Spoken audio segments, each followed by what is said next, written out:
Hello and welcome to this edition of On the Record. I'm your host, Jerome Sawyer, and tonight we are coming to you from on location in beautiful North Eleuthera.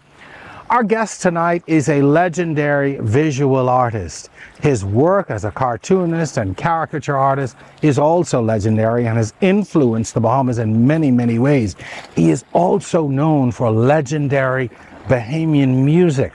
Now, I know you've heard the saying before that art imitates life, but tonight's guest in many ways epitomizes life imitating art. He is legendary in so many ways, and it is our pleasure and honor to bring you the conversation of a lifetime for us in many ways with the legendary Eddie Minnis.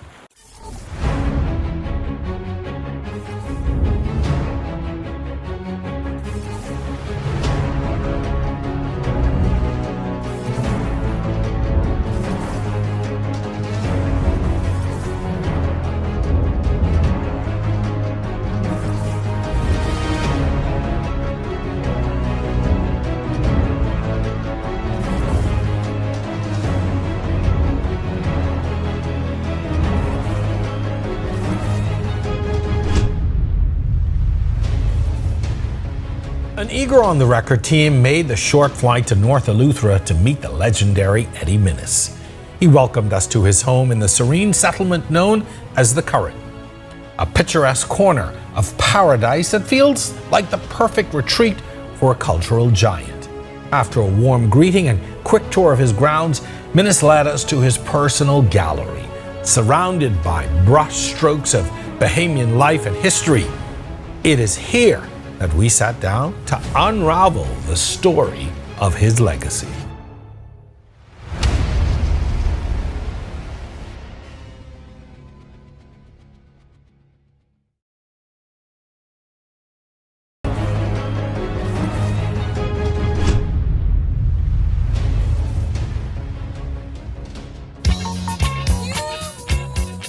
Every once in a while, we get an opportunity to do a show that I really, really like and I really enjoy and I'm really looking forward to. And today, this is a combination of all of those things. We are on location in the Current Eleuthera, along with legendary Bahamian artist Eddie Minnis. Mr. Minnis, first of all, it is an honor and a pleasure for us to be here. Thank you for agreeing to sit with us and spend a little time talking about your life and your career and all the wonderful things that you've done. Well, the pleasure's all mine because I know your work and I've seen your work and I'm happy to be a part of it. All right, so we're about to, as we say in the mountains, we're about to talk some old story. Not a problem. And where better to do it than in this gallery, your private home gallery, where you've displayed, on display, some of your original works and some of the reproductions, but just a wonderful place, and really, from the moment you walk in, really speaks to the essence of who you are and some of the things that you've done. Well, what makes me proud is that my family could be a part of it. Yeah. I've got two daughters who paint, a son-in-law that paints, and it sort of gives us variety to show the public. Each person has their own style, and none of us are really formally trained. Wow. You see, so this is all raw talent. Yeah. Oh, wow. Amazing. So let's start with a little bit of who you are. Take us back to the beginning. And what was your childhood like growing up in the Bahamas? It was beautiful. I never knew the word bored. I grew up in Hospital Lane. Neighbors had fruit trees. Everybody knew everybody. We played games in the street and spin tops, made kites. Sat on the wall and played those games at who's got the pawn kind of thing, and it was just wonderful because again I was able to go to school at Quarry Mission, which is over in Nassau Street, Weston Junior, which was Market Street, Weston Senior, which was Blue Hill Road, and so all of this was within walking distance. Mm-hmm. We knew everybody. And everybody knew us, and it was really a great time in the Bahamas. We were, I guess you would say we were poor, but nobody even thought about that because again, we had what we needed, and we had family. Sure. At what point did you discover that you had a talent for art? From primary school, actually. And it was always my favorite subject. I started doing tracing cartoons, and by the time I got to junior school, that was really my favorite subject. And when I was finished doing my academic stuff, I was always drawing, and I think the kids recognized that this fellow had a little talent for drawing. And by the time I got to St. John's College, which was just at the top of the hill, Market Street. The old St. John's. Yeah. And what was great about St. John's, it was an old campus and so on, a relatively small parochial school, but there was no science lab. But we had a great art program. And every Lent they would have Lenten teas where we get to display our artwork. And there was many scenic spots on campus. And as I said, that was when I really was into the art. Now what happened though, at the age of about 13, somebody said, what do you want to do when you grow up? What does a 13-year-old know? But I've been told that if you're an artist, you're going to starve. You must have known my next question. Seriously. And so I figured, maybe if I become an architect, that's a little more respectable. And Sure. Because to be an artist was shunned upon at that time. yeah. Well, basically speaking, there wasn't anybody I knew who was making a living doing art. And so that stuck with me, and so my objective through school was becoming an architect. But in the meantime, Sir Harold Christie opened the Chelsea Pottery on East Hill Street, which is where the old post office that was demolished. That's where, beautiful estate. And they hired a couple English artists, well, and a potter, to come and teach Bahamians, because the objective was to diversify and have artistic stuff to offer. And I was introduced to the Chelsea Pottery, so I could walk to the Chelsea Pottery after school or go there on weekends. And that's where I met people like Max Taylor, Brent Malone, and of course the artists who were a part of the program. And that was very formative as well, because I remember Mr.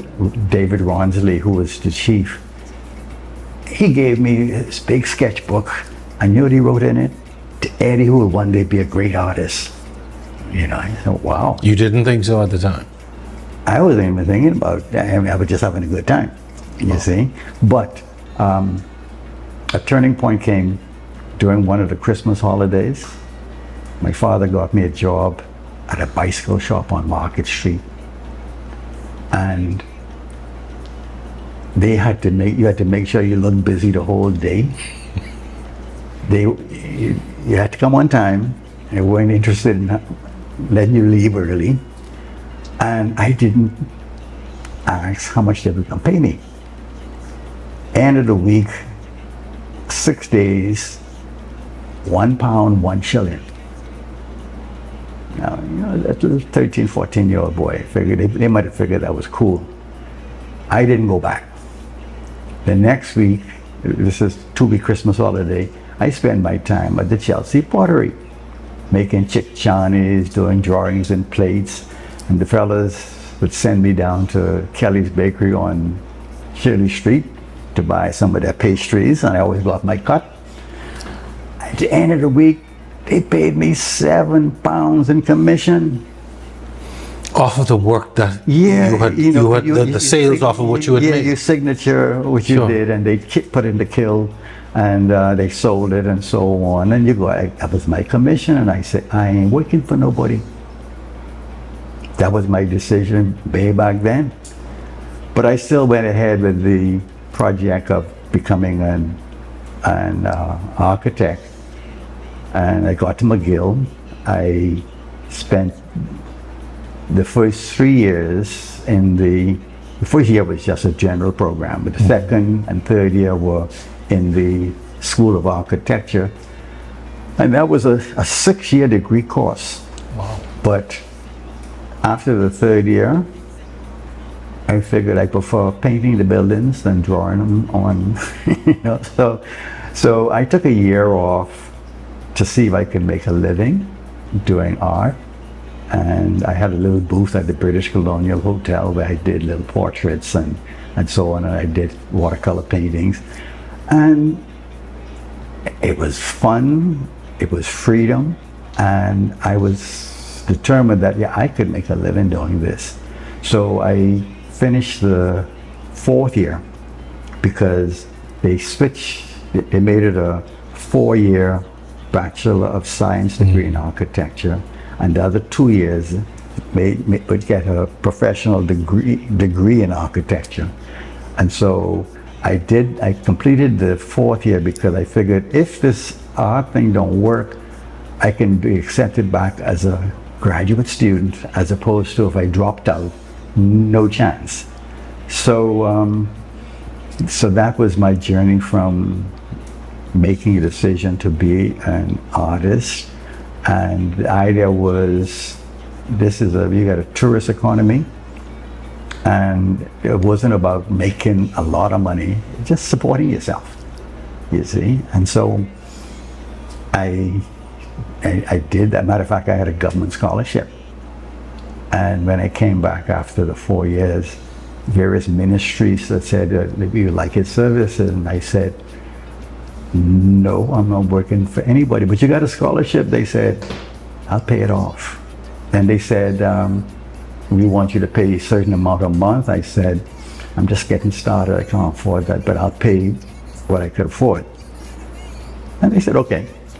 And I was true to my word. I paid it off.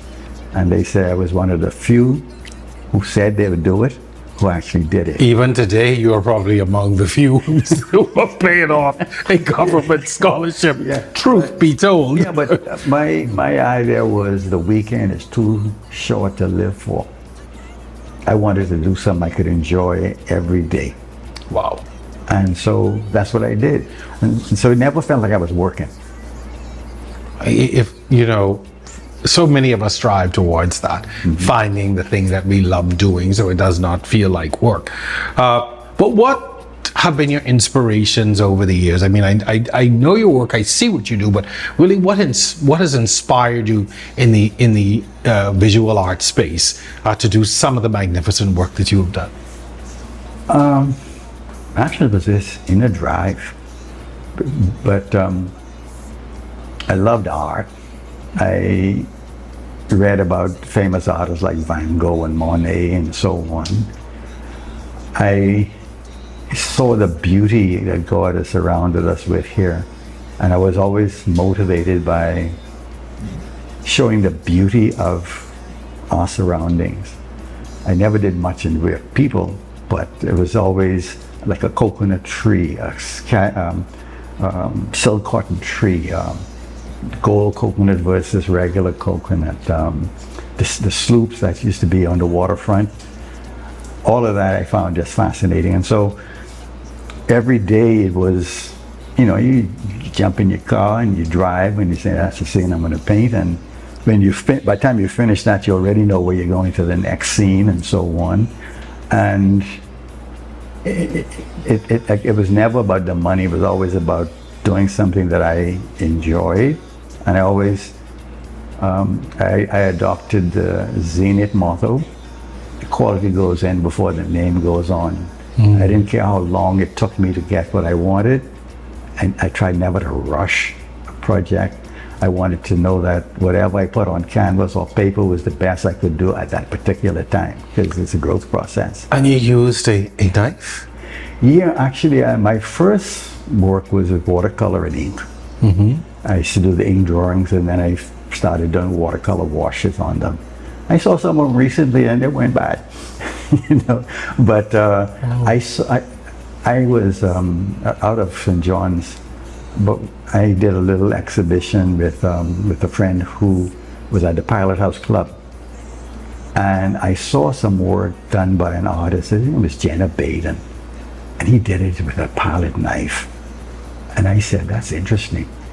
And so I never saw anybody do the work. I just saw the results, and I figured, let me try that. So I picked up the regular knife, which is just like a like a dinner knife for mixing paint. And you got too much paint on your hands, and then I discovered, hey, there is a special painting knife. So I got one of those, and I started back in '65 trying to hone my skills with that. I never wanted to go to art school because I saw too many of my friends who went to art school. They were like clones of their teachers. I wanted to find out what was in me before I let someone influence me. And if they can influence me, I'm going to be influenced by technique, not necessarily technique, quality and so on, as opposed to copying. And so it wasn't long before I decided, let me see how fine a work I could do with this knife. And it suited me perfectly because I like painting on the street. Matter of fact, from I was in high school, even before, high school, Western Senior. I used to like paint little flowers, hibiscus and bachelor button and stuff on my mom's kitchen table. And she said, anyway, don't go paint outside. And I took that literally. I went on the street and started doing scenes. And I lived in Hospital Lane. I would wander as far as East Hill Street and Blue Hill Road. Wherever I saw scenes, I would set up and try to paint. And so as a young person, I got used to people watching. But it was kind of nice because at some point people asked, is that for sale? So I had to figure out this could work, and I would end up selling some of the work and so on. But basically, with the palette knife, I decided to see how fine a work I could do.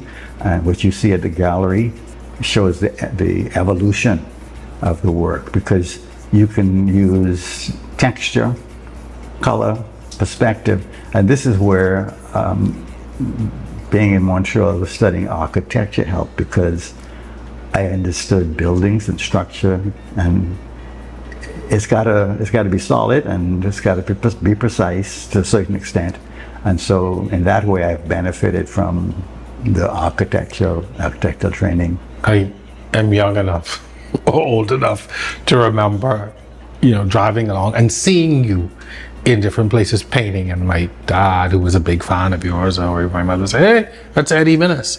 And you were a staple in the community. I mean, you would be in these places every so often just painting, and you would see, as you drove along, you would see the work in various stages of the evolution. And so it wasn't as popular. You were probably the only person at the time that I can recall who was doing the work.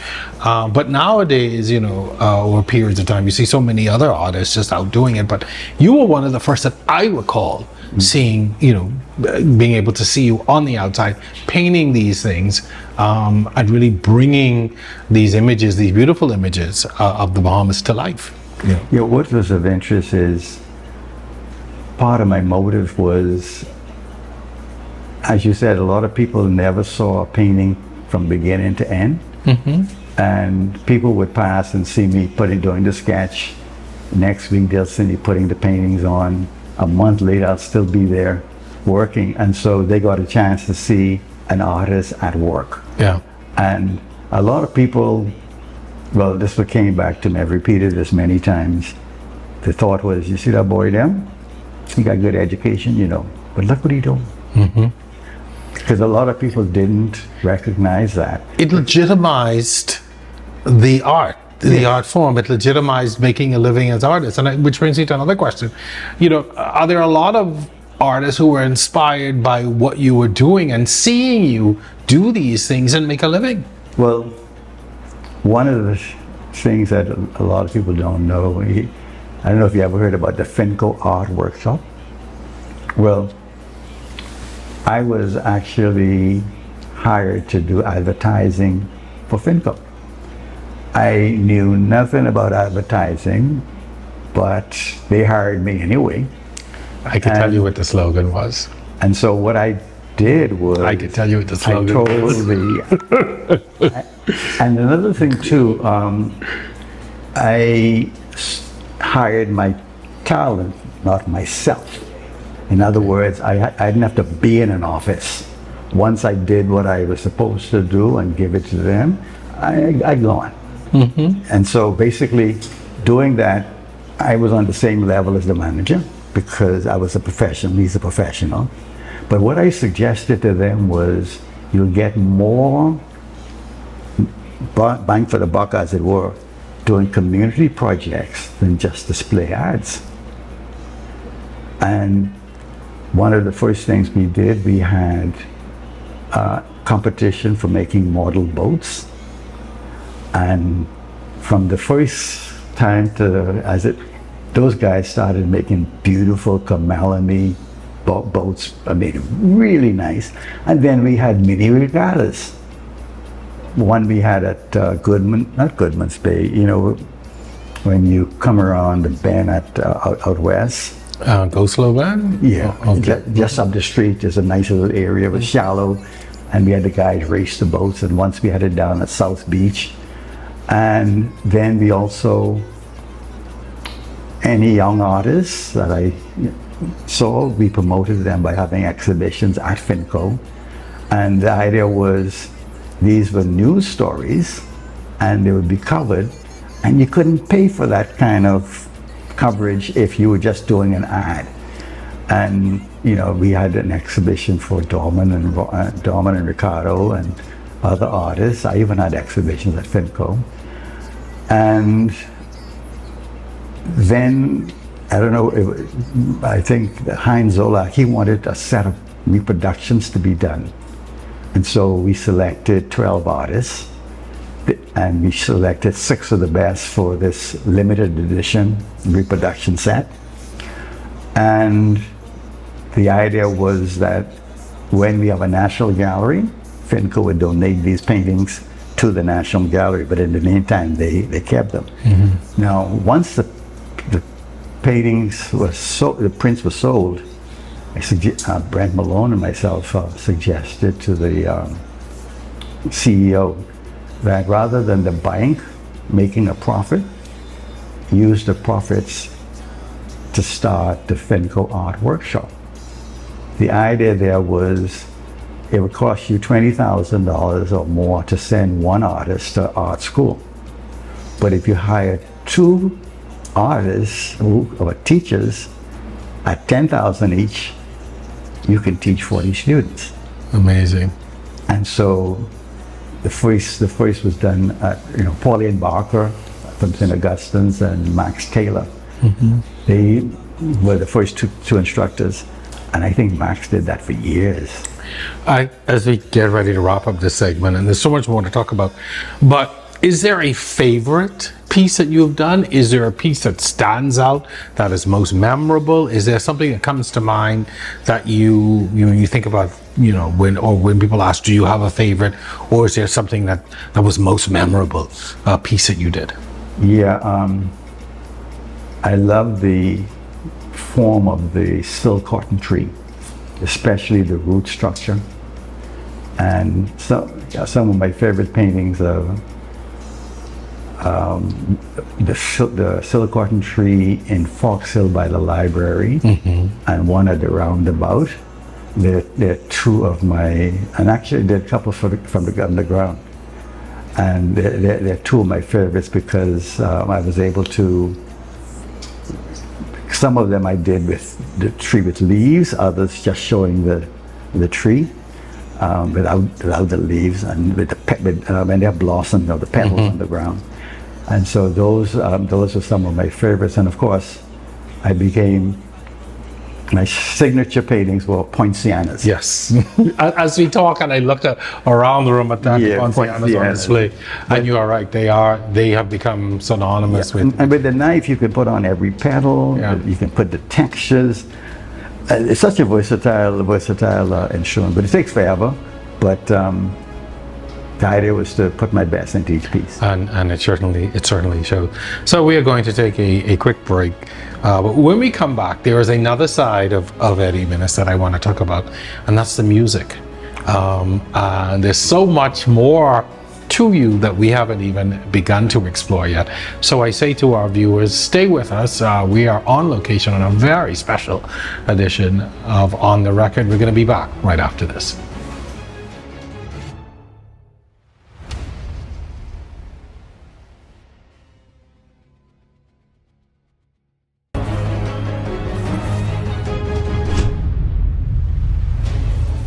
Our special edition of On the Record continues from the current ridge, I am told, here in Eleuthera, with the legendary Eddie Minnis, who has graciously allowed us into his gallery here, family gallery, with original works from him and other members of his family, his daughters and son-in-law as well, all works displayed here. We've spent quite a bit of time talking about your career as an artist, as a visual artist, and some of the work that you've done.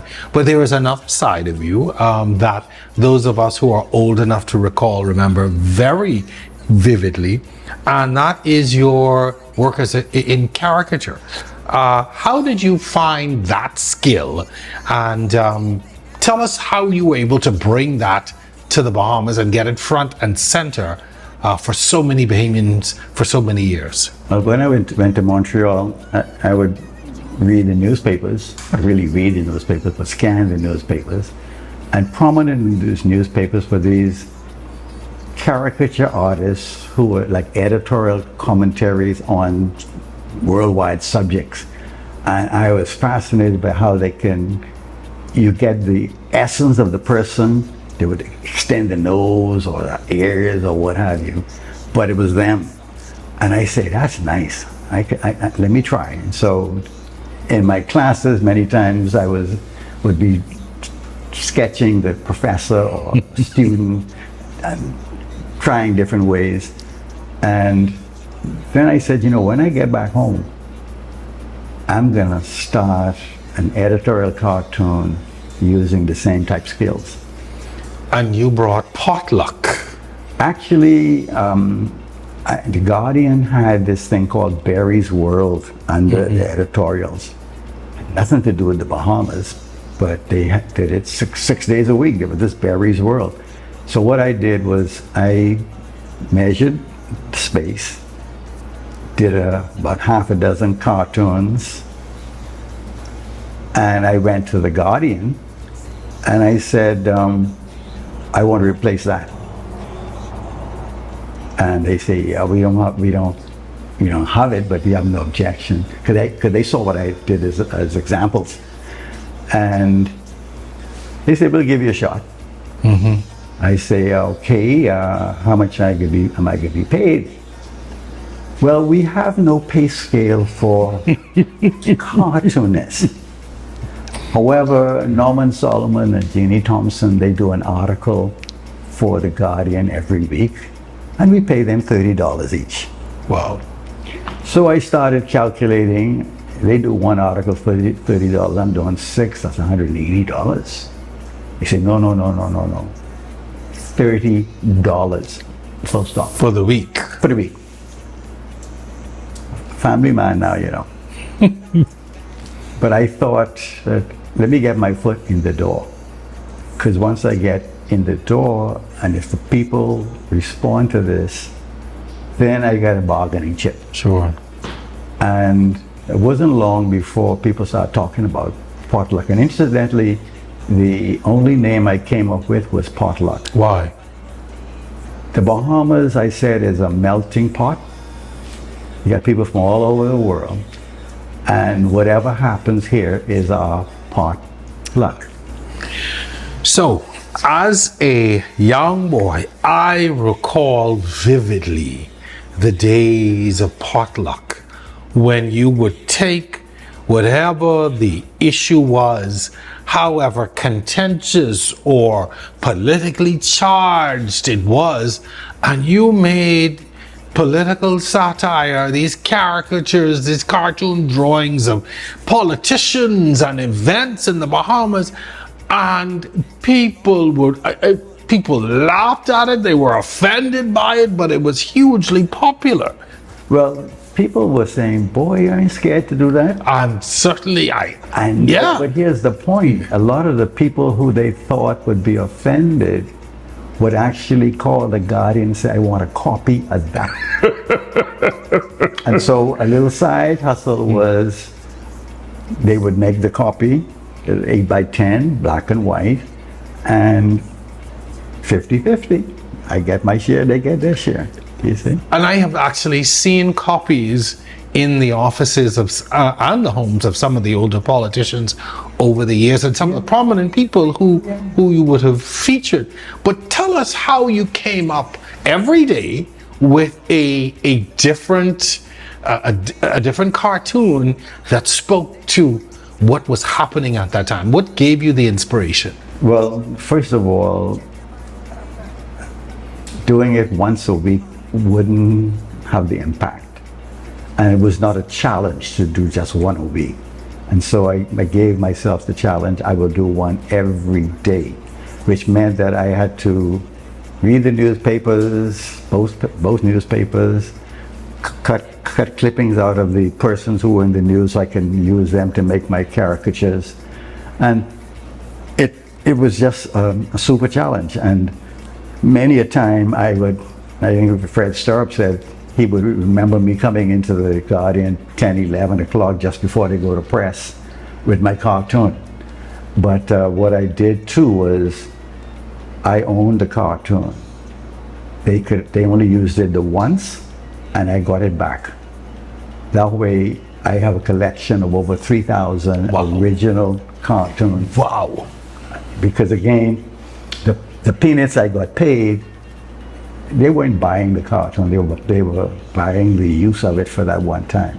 So I maintained the copyright and I maintained and so my next project, one of my next projects is doing 2 cartoon books, one from the Guardian days and one from the Tribune days. But it was a challenge, but it was fun, and my attitude. Edgy. Well, my attitude in life is we're supposed to have freedom of the press, right? Freedom of speech. I'm not going to censor myself because I think you would be offended. You see? And another thing too was being a witness, I was non-political. So they knew that I would be dealing with any political party, any religious leader, anybody in a fair way. I wasn't biased. They can't say I'm this or that. You see? And so I felt that so long as I didn't cross, there was a line you could cross when it became offensive. I made certain that I might have gone close to the line. Because I think in the whole time I know one time I did a cartoon and I censored myself, I'll never do that again. But I think it might have been one cartoon in the whole 10 years where an editor says, we can't go with that one. But there was. You can't share which one that was? I'm not even sure I remember. But what I did was there were times when I had no idea at all for that day. So the cartoon was a well with me in it, looking in the well, saying the well went dry. You know, so that got me over that particular. Sir, I remember so vividly as a child, potluck spurring so many conversations in the car or around the dinner table, depending on when you bought the paper, because in those days, you know, the Guardian was the morning, and the Tribune was the evening paper, so, you know, depending on where you landed. But at any time, you know, you talked about the freedom of the press, but in those days it was not always freedom of the press for people who were in the press. But did you at any time, like when people asked, you ain't scared? Were you worried? Were there ever times you were concerned about any potential backlash? No. No? Matter of fact, one journalist said to me I made a big contribution to journalism because of my less portrayal. You see, as I said, I didn't censor myself. I assumed I could do it, and there was some serious backlash, but it didn't bother me because again, my conscience was clear. I was doing it, and but I didn't. I was so busy having fun painting and doing the cartoon that I wasn't checking for nobody. You see, and I didn't realize that it was having an effect in politics. Because, you know, a picture paints 1,000 words, and there was a time when the politicians started approaching me, especially around election time, you see, thinking that the cartoon could sway people one way or another. That's powerful when the politicians are showing up to you. So we've still got so much more to talk about, but another major part of your legacy in the Bahamas is your music. So I want you to take us to the point of when music entered your life.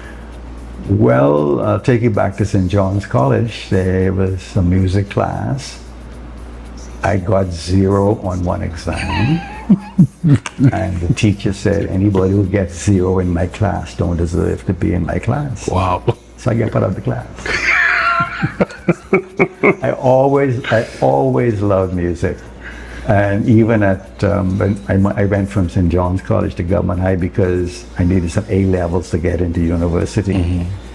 And they had these talent shows where they would mime. And I remember being on stage miming a Jerry Butler song or whatever the case. I always loved music, but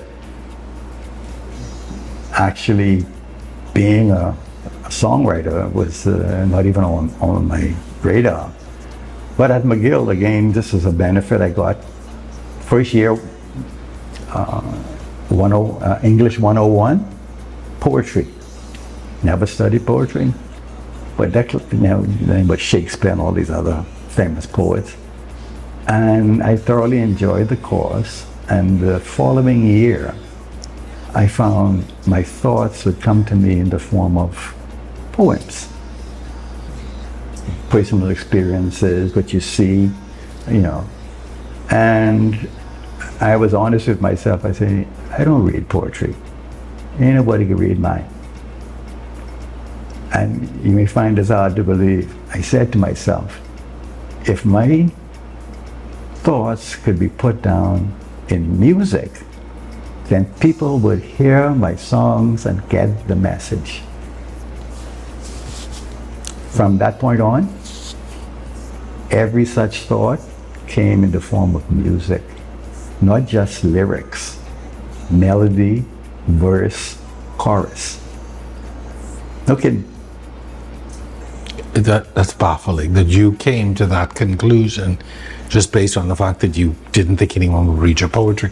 But how did you get to then become a recording artist? Because writing songs and music is one thing, but now you're talking about recording music. No, here's my problem. I don't have a band. I don't sing. Because people tell you all the time, boy, shut your mouth, you can't sing. Right? We shall. I did. Not all the time. So anyways, my portfolio started growing, and I'm now back in the Bahamas because I started writing the songs in the States, in Canada and in the United States. How am I going to get my songs recorded? So I started taking my little rough portfolio to the different Bahamian artists to see if I can get any of them to be interested in doing a song. And the only person who showed any interest was Kenny Knowles of Kenny and the Beach Boys.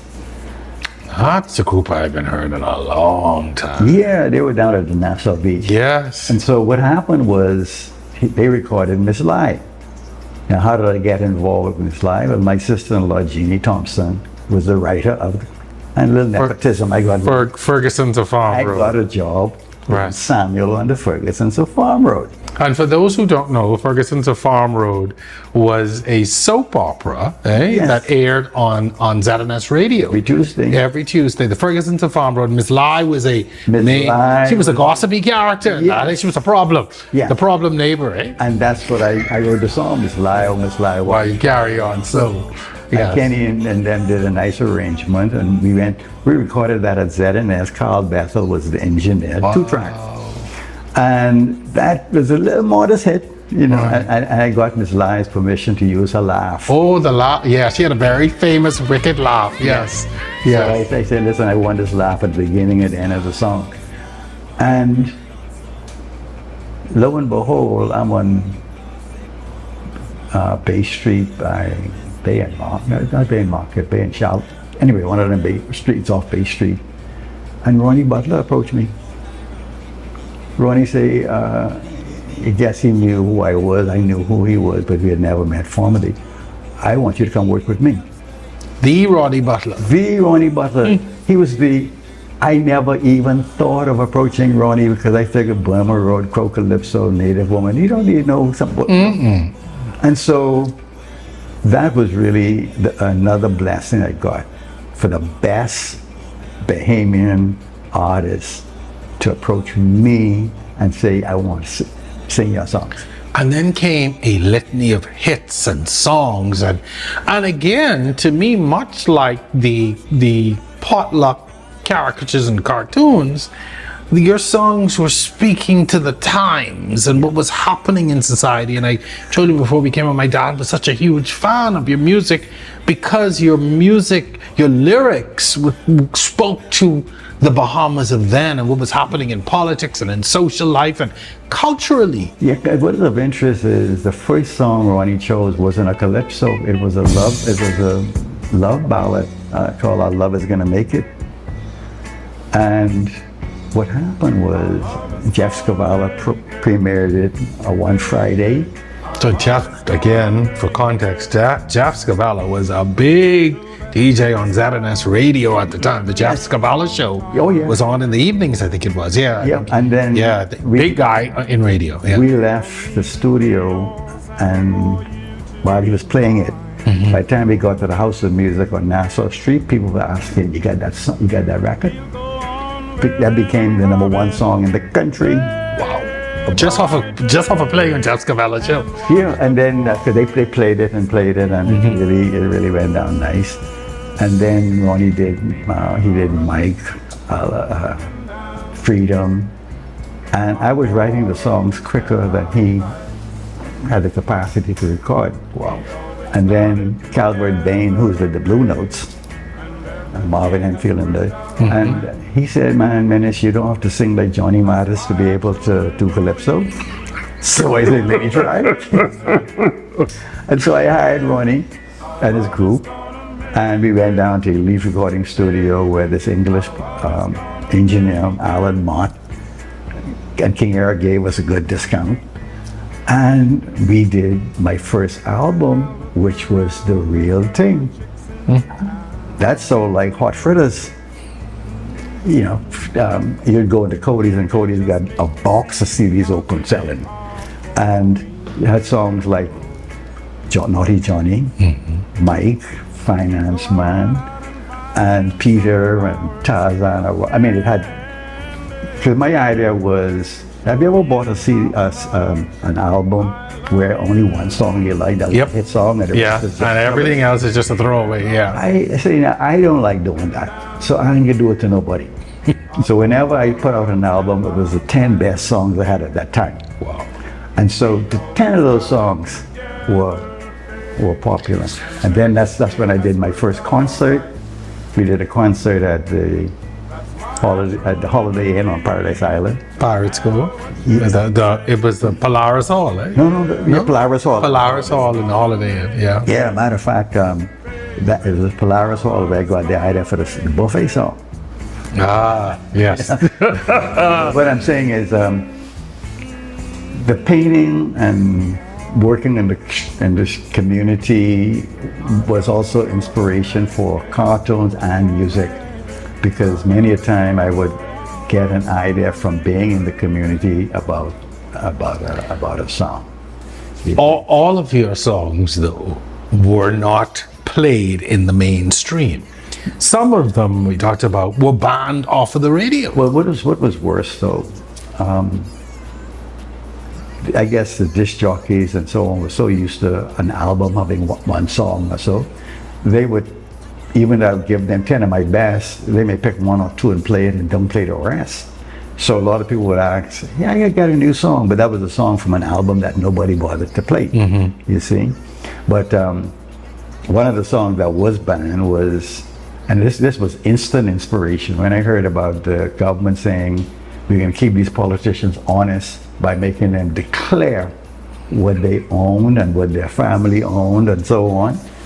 And so when I heard that, I said, wow. And so the song, the lyrics came right away. Oh, Mr. MP, let me see your money. Show the world you ain't no crook. Let me see your buying book. My people, oh my people, you know I is your MP. But you know does hardly see me, how you expect to see my money? and the chorus was different stroke for different folk. Different egg got different yolk. Different man take different stand. Dog like road and cat like sand. In other words, some people do that in the open, others bury it. Oh, the more things change, the more they remain the same. And so, I mean, as a matter of fact, when I did the first concert, I had just come up with that idea, and I included it in the concert. And I had invited the Prime Minister to the concert, and he was sitting right up front. and people, again, people ask, you bold, you know, but that man, the bottom line is, if the cap fit, you know. Put it on. And then there was another song. Ting and Ting?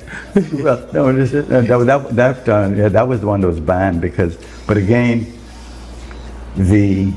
another thing too, I made certain that all of my songs were, you could play it in kindergarten, and you can play it in Sunday school. I made certain there was no profanity, nothing. So why didn't they play Ting and Ting? They played it for a while. And then election time came, and the thought was, he's saying Nassau become such a funky town since Ting and Ting. Pig. He said, Tate Bethel. I had nothing to do with it. I mean, I was thinking, the Ting and Ting I was talking about was when Ronnie Butler did Burnham Road, in his rap, he was saying this and Ting like that. And so that's what I was thinking. So I was thinking about Ting and Ting, Ronnie Butler's song with Burma Road, and how Bahamians used to like just switcher and can, and now they want slow gin fizz and that kind of thing. That's what I was thinking about. But I had no control over that. And the problem with that was, if Ting and Ting is a popular song and it's banned, there's no other radio station in town, and so you end up eating albums. You know, when I did the song Nassau People, I used to vacation in Exuma, and people would say, when Nassau people in town around regatta time, you got to lock up your house and so on. And so I said, that's a nice song. So you know? so you know, the saying, lock up all your windows, lock up all your door, keep all your valuable things out of sight. Because hey la, hey lay low, hey la, hey lay low. Nassau people in town tonight. And Kansuki come to Nassau on the mailboat, 3 shillings in a soft straw basket in the tire box. Here Kantunki giving her advice about them Nassau people. Lock up all your windows. And so, but anyway, it's like telling the story and so on. And Nassau people still don't know how to behave. I just wanted to say that. and so somebody thought, somebody in the powers that be thought that you're talking bad about our people. But that's what the artist needs to do. Hold the mirror up and let's look at it and see what the situation is. And that was starting to be the most popular song on the whole CD. I mean LP. But once that was cut off, as we're wrapping up, one of the reasons that we came to have this conversation with you several months ago, you held your first concert in Nassau. First time you had taken the stage since 1979, you told me? First of all, what inspired you to come back to do that concert? And what was that moment like for you to come back to the stage so many years later? Well, I always wanted to do a concert, but my thing is, if you can't do it right, don't do it. As a solo artist, I don't have a band to rent a place, get the advertising, do all of this. It was really beyond me. But it was always in the back of my mind. I even remember going to Bahamian and asking them, what's the charge to rent their their convention hall. They told me $70,000. And I said, scrap that thought. And so what happened was Ed Fields, they built the port, and Ed Fields approached me and said, listen, would you like to do a concert? And I said, let me show you the venue. And he took me there and he showed me this beautiful, a beautiful professional setting. And he says, all you have to do is show up, because Zaymar is going to take care of all the thing. We'll take care of the advertisement and so on. And I know Fred Ferguson very well. He recorded 2 of my CDs, and Fred was gonna. And so the question is, who are we gonna have with you?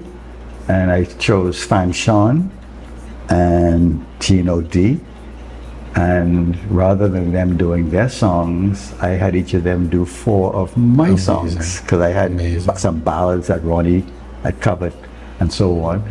And so that was really the opportunity. Now, of course, I was nervous as could be. I want to take us to that moment when you got out on stage and all these people are out there. It's been all of these years. For some people, that's a lifetime. In 1979, that's a long time. I'm happy I'm still able. What was in that moment, as we wrap up, what was that moment like for you? It was actually, I forgot the first verse.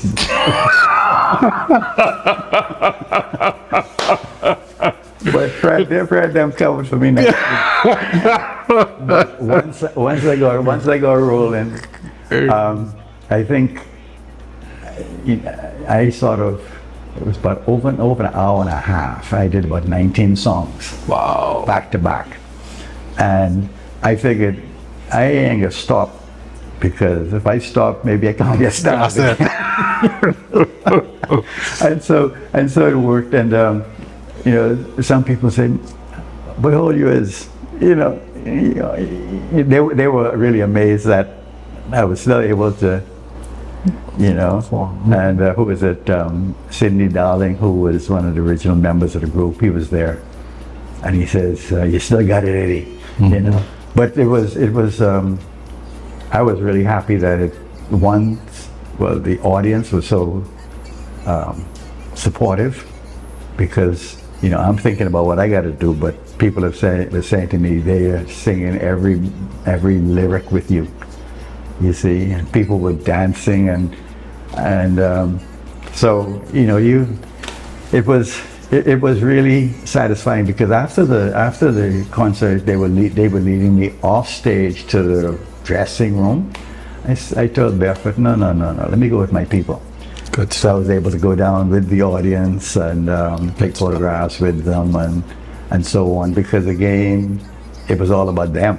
Yeah. Mr. Minnis, I just want to say what an inspiring conversation this has been. How much I have learned. You have taken me down memory lane, and the audience, I'm sure, you have introduced a generation to stories and parts of the Bahamas they never knew, and still live through you and through your work. And I just want to thank you for everything that you've done for this country, through your visual art, through your caricatures and cartoons, and through your music, and everything else that you have done, even setting up, even coming here to establish a religious community within this community. That is commendable work. And sir, on behalf of the Bahamian people, we thank you for everything that you have done for us and continue to do for us. Your work lives on in so many different ways, and myself and generations after me and even generations before me are so much better for what you have done for the Bahamas. So we thank you. We wish you continued health and prosperity and peace in this wonderful place that you've set up here. And again, just thank you. What can I say? Thank you. Well, one of the most satisfying things is living long enough to see the work appreciated. It was never my motive to impress anybody, but I felt I had something I could share, and it was never about the money. It was always about being honest and sharing a gift that I think Jehovah gave me with with the community, because again, talent is a seed, but it's taken a lot of determination to keep going, because I've been like driven to do the art. I've been driven to do the music, even though a lot of it wasn't accepted, a lot of it isn't played on the radio, a lot of people maybe even say negative things. I felt that the music was no good in a book. Sure. On paper, it had to be heard. Yeah. And I felt that if it wasn't heard, then I have no measure as to what quality it had. Mm-hmm. So I've recorded about 100 songs. Wow. And I'm trying to share this with the community, because I mentioned to you I'm in the process of producing 3 songbooks, each with 30 songs illustrated, explaining why I did it and so on. And I'm happy to have people like Chris Distillion, who can actually transcribe it and so on. So basically, my work isn't finished. And as I mentioned to you, 2 potluck books are coming. Looking forward. So I'll put down the painting for a while and concentrating on getting these things done, because nobody can do these things for me. You see. Only you can tell your story like you can. So thank you so very much, and we appreciate again this opportunity. All the best to you. And it's been fun. Thank you so much. Of course, no episode of On the Record is complete without a little adventure, and so here we are. But folks, before we go, just a reminder of why it is that we do this show. It is important for us to continue to highlight those Bahamians who have contributed so much to our nation and to nation building. It's important for us to honor our heroes while they are still with us, and remind so many of us who are still here and who are still working that many have gone on before us to pave a way to make the things that we know and love possible. So with that, we want to thank you for spending this hour with us on this special edition of On the Record. Until next time, I'm Jerome Sawyer in North Eleuthera. We'll see you next time.